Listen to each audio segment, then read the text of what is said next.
It's important when you're doing this to not forget your shock box so your car doesn't roll either on top of you or backwards onto your head.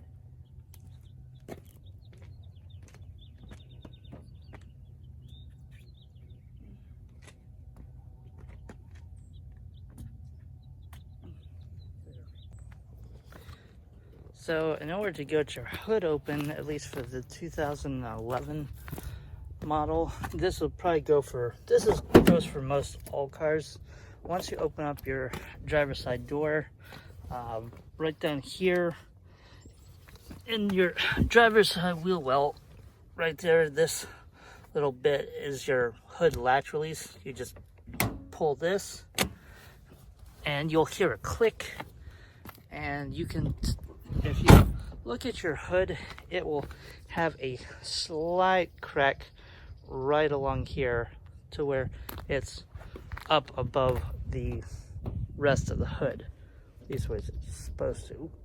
Barely here it was touching the hood so that it didn't allow it to pop up. I just got a screwdriver. That's one of the things I have to do to this car, is to get that fender fixed. Anyways, now that your hood is up, you're going to reach on up in under here. If I can show you, right here is your hood latch release. So if you get your finger up in there, if I can show this to you without my hand being in the way, you're just pull this up, it releases and allows your hood to open up. Okay, now that you have your hood up, you're going to get your hood support arm and pop it up out of this little holding bracket. And there's going to be a hole right here on the passenger side of your hood. That thing, it just goes up, pops up right up into there nice and easily. So let me get that done here. Alright, now that you have your hoods fully supported, next thing you're going to do is get their airflow down for your engine. You can do that one of two ways. One, this is your engine oil dipstick. You can pull this out just enough,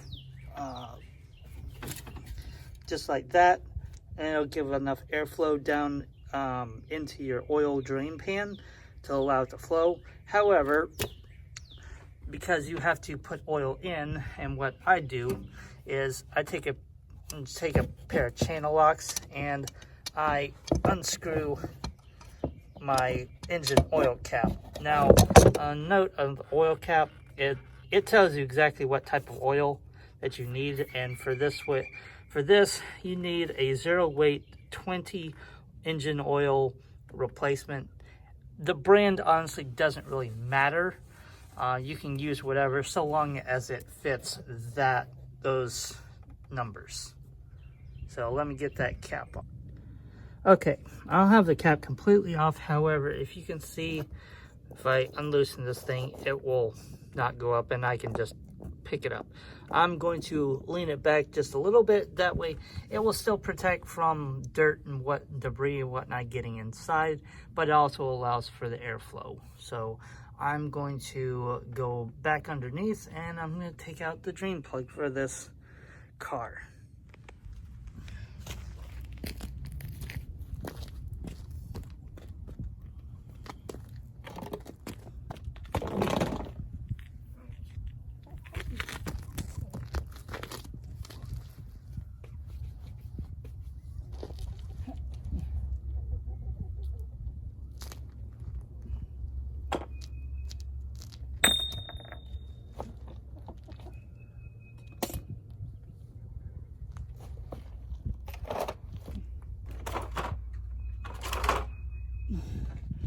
Okay, now that we're under the car, here is your oil drain pan. This is your oil filter housing. This cap right here will screw off counterclockwise in order for you to go inside and get the paper oil filter, which is what these have.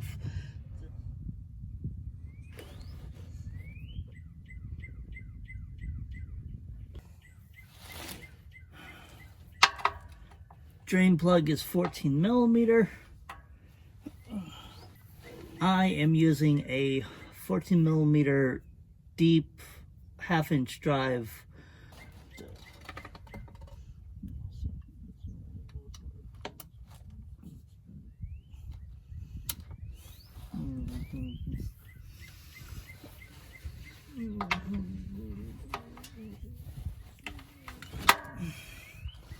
Alright,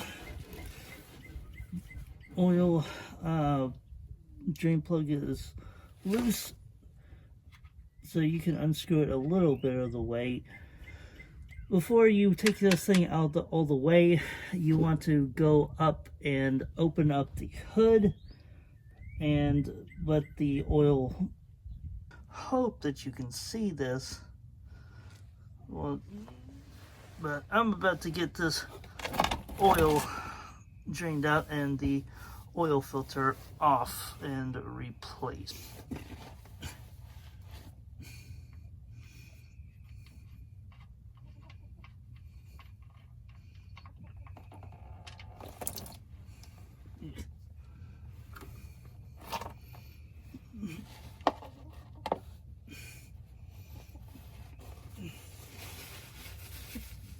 Hey, chicken.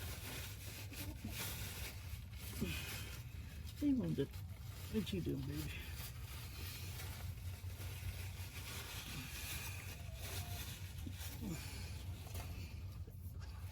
baby? This nifty little tool right here is for a very specific tool for getting your oil filter housing off. I will put a link to this if Amazon still has it. I will do my best to upload a link for it in the description. So if it's there, yeah.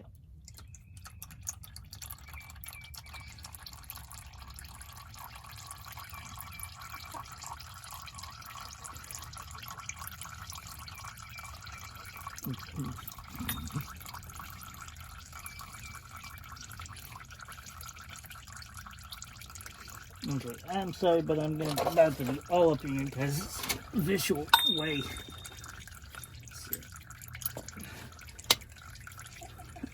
Hey, bird.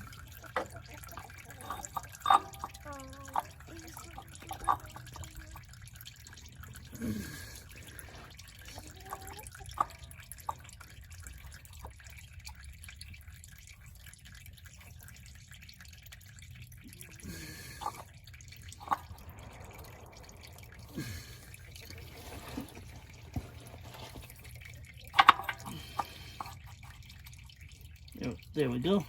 Got that slid on. And grab my ratchet. Make sure it's set to taking this filter housing off. All right. This oil is all drained out. I'm going to put the oil drain plug on back in. There is, I don't know if you can see, right here there is a washer. It's a crush washer with a little rubber gasket that goes on up against and stops the flow of oil from coming out.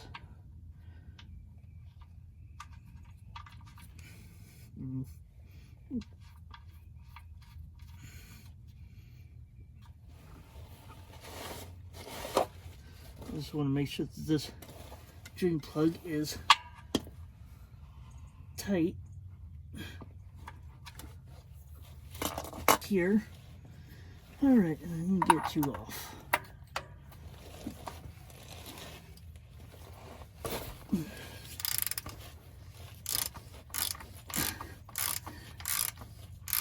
Having a longer ratchet definitely helps when you're doing this. Once that's off, pop my ratchet off, and I'm going to take this filter housing cover off by hand.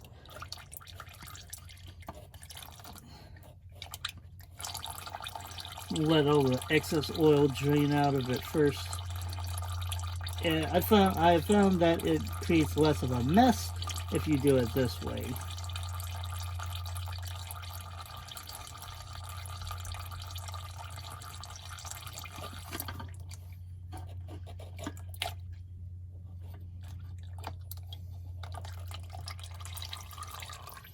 All right, there we go. As you can see, here is your oil filter for these cars. It's, if I pop it out, it's a little more than just a paper filter. Depending on where you get this, whether it be, you know, O'Reilly, AutoZone, at least here in the States, it can be fairly expensive. So I'm gonna set my oil filter right on over there and let that thing seat.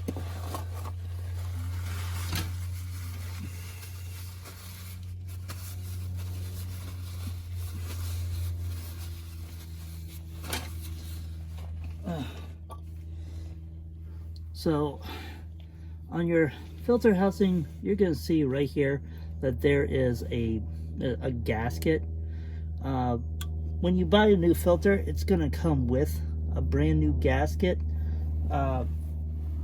Unless this thing is torn up or has like a tear or something in it, it's usually good to, you can reuse it. I have a brand new one, so I have it. I'm gonna change it. So I'm gonna get on to doing that. See, here's your new gasket, and all it does is it just slips. Well, I'll show you. So, old gasket housing with the remove filter.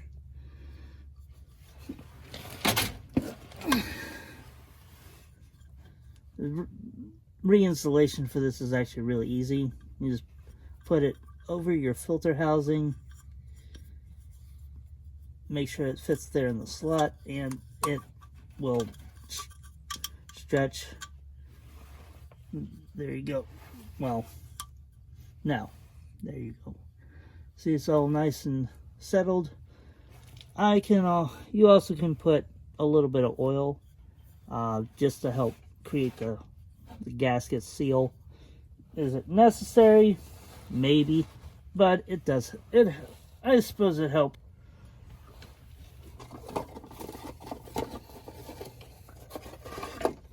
Here's your brand new paper filter. Goes in, seats like that. Filter's installed. Reinstall your filter housing.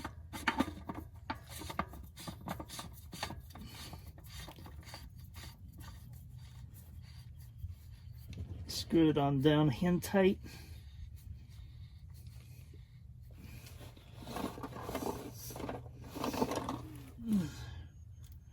Ratchet to on.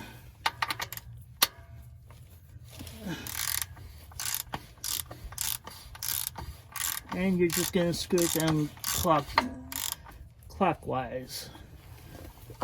Give it a little bit of tug. There we go. Now, this tool tends to not come off easily. So what I do is I just give it a little pop, and it will, I found that it comes off a lot easier like that. There you go. All right. Oil filters changed. Oil has been drained. Now I'm gonna go on up and take you guys on up with me, and we'll get the new oil poured into this vehicle. So come along with me. All right, got you guys on back up here with me. Let's get some oil poured into this engine for this oil change. Get your oil cap, take that guy off, get your funnel, insert it into the fill plug. Alright, got your replacement oil. Here you go, 0W20, which is, this is Castrol. Like I said, it really doesn't matter the brand so long as this number is correct. Also, this is for high mileage because my car has almost has pretty much 160,000 miles on it.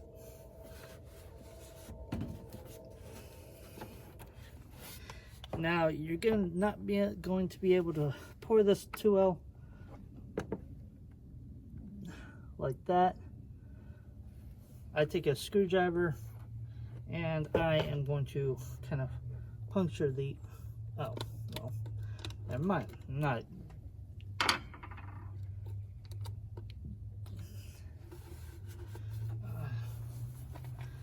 Take your oil and pour it in.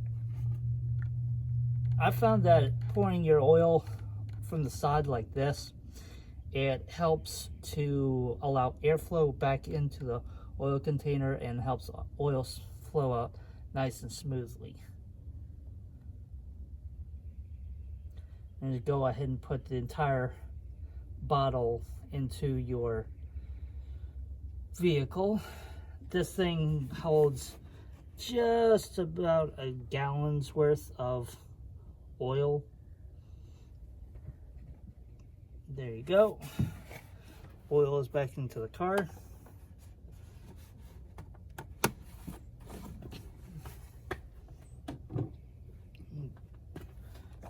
Move your funnel, your oil, put your oil cap back on, screw it on down.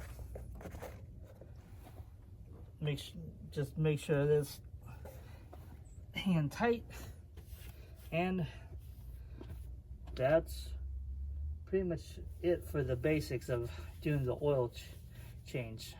Some other things that you want to do after you get your car back down off of your ramps, like I have, is you want to reset your engine maintenance soon light. I will go ahead and get cleaned up here, get the car off, and then I'll show you guys how I do that. Okay, let's get you guys show you how I'm gonna go off and get the car off. So here's your 2 chock blocks, keeping your wheels or your vehicle from moving. I'm gonna go ahead and take these guys out and get you guys set up here so that you can see. There we go. Well, I got the last clip did not record properly because the Bluetooth got all messed up. Anyways, got up into the car, put it in reverse, and reversed it till it's just off the ramps. So let's go in and show you guys how to reset the maintenance light for these cars. So going in, be sitting here. All right, so once you get your key, turn on to the first position, you'll see all your lights come on. You'll see your odometer here. Mine's almost at 160,000. So what you're going to do is you're going to change push your odometer trip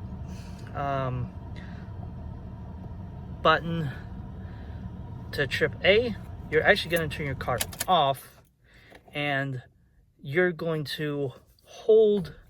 So what you're going to do is you're going to hold this push/odometer trip button in as you actually start your car, and then you will see the lights. What you're going to see is you're going to see 5 dashes in here, and as they count down from 5, 4, 3, 2, 1, and then all 5 of them going to flash 3 times. That is how you clear your maintenance light for this 2011 Toyota Corolla. That trick also works for a number of other models as well. I will put a insert somewhere down here as to exactly what models they actually cover.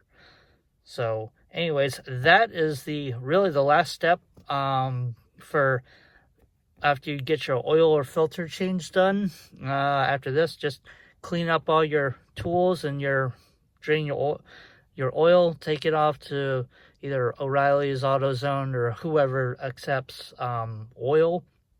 And there you go, guys. That's your oil change done. That's how I do mine as well. So I hope that you enjoyed this video. You know, if you found it helpful or if you found it entertaining, you know, go ahead and hit the like button. It will help my channel to grow. Also, if you like this, consider to subscribe, and I will hopefully be posting up more videos like this.